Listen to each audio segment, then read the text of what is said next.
오늘은요 우리 사사기 21장 13절에서 우리 25절까지 말씀이 되겠습니다.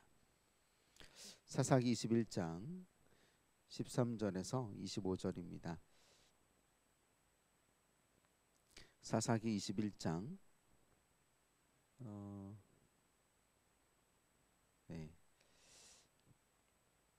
13절에서 25절입니다. 13절부터 우리 함께 합독하시겠습니다. 시작. 온 회중이 림몬바이에 있는 베냐민 자손에게 사람을 보내어 평화를 공포하게 하였더니 그때에 베냐민이 돌아온지라. 이에 이스라엘 사람이 야베스 길앗 여자들 중에서 살려둔 여자들을 그들에게 주었으나 아직도 부족하므로 백성들이 베냐민을 위하여 뉘우쳤으니 이는 여호와께서 이스라엘 지파 중에 한 지파가 빠지게 하셨음이었더라. 회중의 장로들이 이르되 베냐민의 여인이 다 멸절되었으니 이제 그 남은 자들에게 어떻게 하여야 아내를 얻게 할까 하고 또 이르되 베냐민 중 도망하여 살아남은 자에게 마땅히 기업이 있어야 하리니 그리하면 이스라엘 중에 한 지파가 사라짐이 없으리라. 그러나 우리가 우리의 딸을 그들의 아내로 주지 못하리니 이는 이스라엘 자손이 맹세하여 이르기를 딸을 베냐민에게 아내로 주는 자는 저주를 받으리라 하였음이로다 하니라. 또 이르되 보라 베델 북쪽 브로나 남쪽 베델에서 세겜으로 올라가는 큰 길 동쪽 실로에 매년 여호와의 명절이 있도다 하고 베냐민 자손에게 명령하여 이르되 가서 포도원에 숨어 보다가 실로의 여자들이 춤을 추러 나오거든 너희는 포도원에서 나와서 실로의 딸 중에서 각각 하나를 붙들어 가지고 자기의 아내로 삼아 베냐민 땅으로 돌아가라. 만일 그의 아버지나 형제가 와서 우리에게 시비하면 우리가 그에게 말하기를 청하건대 너희는 우리에게 은혜를 베풀어 그들을 우리에게 줄지니라. 이는 우리가 전쟁할 때에 각 사람을 위하여 그의 아내를 얻어주지 못하였고 너희가 자의로 그들에게 준 것이 아니니 너희에게 죄가 없을 것임이니라 하겠노라 하매 베냐민 자손이 그같이 행하여 춤추는 여자들 중에서 자기들의 숫자대로 붙들어 아내로 삼아 자기 기업에 들어가서 성읍들을 건축하고 거기에 거주하였더라. 그때에 이스라엘 자손이 그곳에서 각기 자기의 지파 자기의 가족에게로 돌아갔으니 곧 각기 그곳에서 나와서 자기의 기업으로 돌아갔더라. 그때에 이스라엘에 왕이 없으므로 사람이 각기 자기의 소견에 옳은 대로 행하였더라. 하나님 어떻게 법도 없고 하나님의 말씀도 없고 하나님의 사람도 없는 듯합니다. 사람들은 그래도 살아가야 하기에 어떤 기준을 가지고 살아가게 되는데 다 각자의 소견에 옳은 대로 살아가는 것을 보게 됩니다. 하나님 그러므로 하나님 먼저 은혜 받은 자들이 하나님의 말씀을 기준 삼아 우리 가정에서부터 하나님 이와 같은 아버지 하나님의 말씀의 기준이 삼아진다면 이 세상은 달라질 줄로 믿습니다. 오늘 이 새벽 제단을 통하여서 하나님 우리 가정이 온전히 세워지게 하시고 가정의 가장들이 하나님 세워지게 하시며 아버지 하나님 자녀들이 말씀 위에 세워지게 하시고 하나님 그 자녀들이 그 자녀들의 자녀들을 하나님 말씀 위에 세울 수 있는 그런 귀한 믿음의 또 가장들이 되어지게 저는 축복하시고 인도하여 주옵소서. 감사드리고 예수님의 이름으로 기도드립니다. 아멘. 오늘은요 이스라엘의 왕이 없으므로라는 제목입니다. 하나님은요 우리의 영원한 왕 되십니다. 그것을 대체할 대상도 이 세상에는 어디에도 없습니다. 그러나 우리는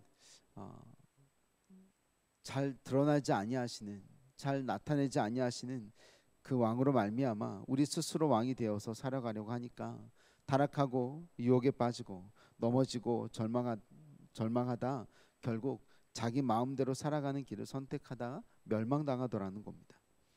사사기는요 의도적으로 이스라엘의 왕이 없으므로 라고 고백합니다. 각자 소견에 옳은 대로 행하연 이유를 이렇게 설명하고 있습니다. 사사의 시기였기 때문에 왕이 없었던 것은 당연합니다. 하지만 이와 같이 적은 것은요 이스라엘의 왕 대신 하나님을 버리고 스스로를 왕으로 선택했기 때문에 그렇습니다. 사사의 시대가 마무리되어짐을 또 내포하기도 합니다. 왜? 이 다음 시대는 왕정 시대이기 때문에 그렇습니다. 세워진 왕들이 있지만 그 왕들의 왕은 또 왕들의 통치자는 하나님 되심을 여러분 잊지 마시기를 예수님의 이름으로 축원드립니다. 마찬가지로 저와 여러분들의 삶을 이끌어 나가시는 주인도 하나님 되십니다. 자, 베냐민 사람 600명 정도가 남았다고 어제 말씀드렸는데요. 이들은요 림몬 바위에서 약 넉 달 동안이나 숨어서 지내게 됩니다. 진멸당하지 않기 위해서이겠죠. 그 사이에 이스라엘 사람들은 나름대로의 회개와 제사를 드리면서 그들을 위해서 400명의 여인들을 준비해 놓고 있었던 것을 알게 됩니다. 자, 이제 이스라엘 자손들이 베냐민 사람들에게 사람을 보내서 평화를 공포하게 되자 그때서야 베냐민 사람들이 이스라엘 사람들 앞으로 나오게 되는 겁니다. 이스라엘 자손들은요 베냐민 지파의 씨를 말리려는 잘못된 판단을 가지고 한 지파를 우리 멸망시키려고 하고 서로 맹세를 하지 않았습니까? 그들에게 딸을 주지 않겠다. 자, 그나마 하나님의 뜻이 아닌 것을 알게 되었지만 그들의 헛된 맹세를 하나님의 이름으로 했으니 그것을 지켜야 했던 겁니다. 오늘은요 이스라엘이 회개는 하였기에 취하는 행동과 결정인데 그것 또한 정상적이지 못한 것임을 보게 됩니다. 형식에 매여 있고 또 헛된 맹세에 매여 있는 자들이 행하는 악행의 또 시작이고 또 끝을 또 우리는 잘 지켜봐야 합니다. 왜 지켜봐야 하냐면 우리는 이와 같은 실수를 하면 안 되기 때문입니다. 자, 저와 여러분들은 하나님의 자녀가 맞습니까?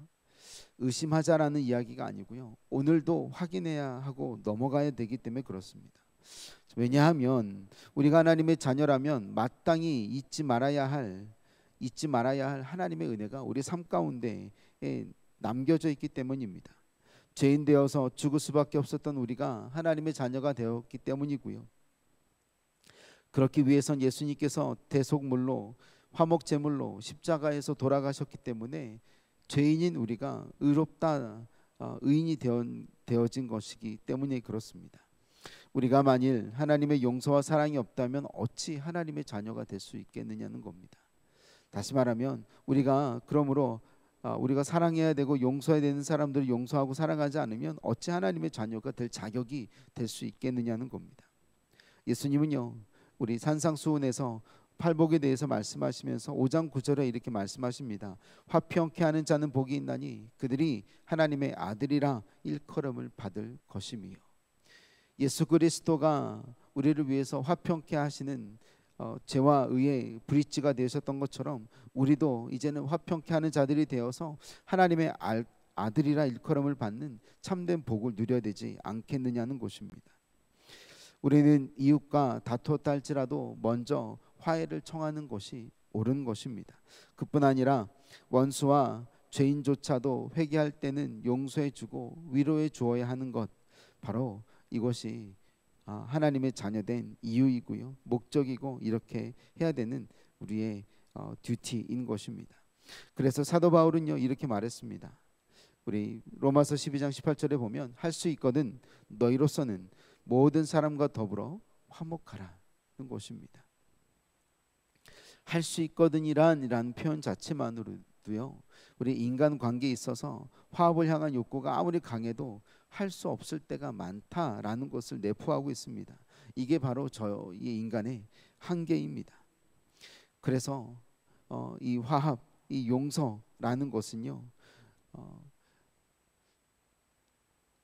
70번씩 7번이라도 7번씩 70번이라도 해야 하는 것입니다.